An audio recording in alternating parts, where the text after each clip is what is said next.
there's a lot of news going on in the world today. So I thought, though, that I would start right here in my hometown, born and raised, raising my son here, Stamford, Connecticut.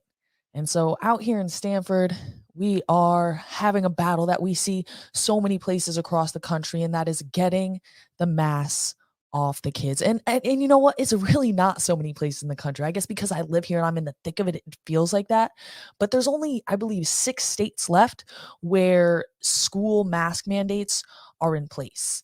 And in those 6 places, I believe in most of them, there's no general mask mandate. It's only in the schools, and then things like the hospitals. And of course, the federal mandate covers buses and trains and transportation. So our kids, the ones who are least at risk, are the ones who have the most restrictions placed upon them. And masks are not a benign intervention. And so last week, actually, in my town, we had a rally. We made the front cover of our newspaper.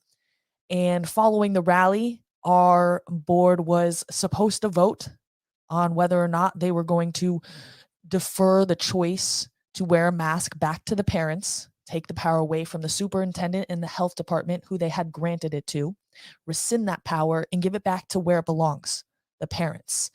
But in true fashion, being the squishy Democrat dominated board that it is, we have no decision yet. That's going to be coming up actually on this Wednesday. They're going to revisit the issue, and the towns around us, Greenwich, New Canaan, some further upstate, have voted to give the choice back to parents.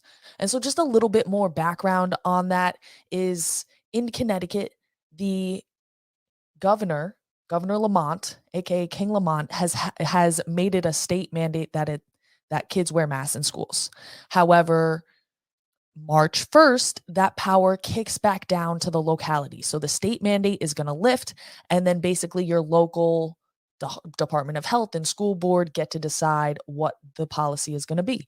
And what we want here in Stamford, like we're seeing in towns around us, is mask choice. I sat in on the meeting, the DOE or the BOE meeting last week, and they had the health department come in, and I'll tell you, it is frustrating sitting there listening to these quote unquote health officials, not only because they're just either obfuscating the facts or, conveniently don't have any data that might support us unmasking the kids, but because it's like, anyways.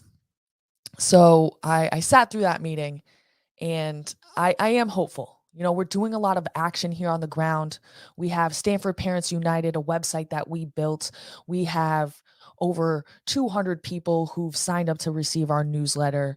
And, after the mass choice, it's about parental voice. It doesn't matter what you think, what perspective you have. Our board of education and our local governments and, government in general does not care about what anybody has to say. So it's about coming together, uniting, and sharing all of their perspectives, because ultimately, different perspectives are going to make us stronger. If everybody thinks the same way, then that's called groupthink, right? And groupthink is very dangerous, as we're experiencing right now. So you need to have competing opinions. I love when people disagree with me. And so Stamford Parents United isn't about having one united way of thinking. It's about elevating all parental voices so that we can actually have the conversation that's being stomped out right now by political forces. So that's what's going on right here. My local scene. I've kind of switched over from New York City to Stamford and to Connecticut because this is where I live, and this is what it's about. It's about finding your people in your town. It's about getting together in person. I went to 5 in-person events this week, and it was glorious to hug people, kisses on the cheek. And it's one thing when you're online and you're setting tweets. It's almost not tangible, almost as if it doesn't happen.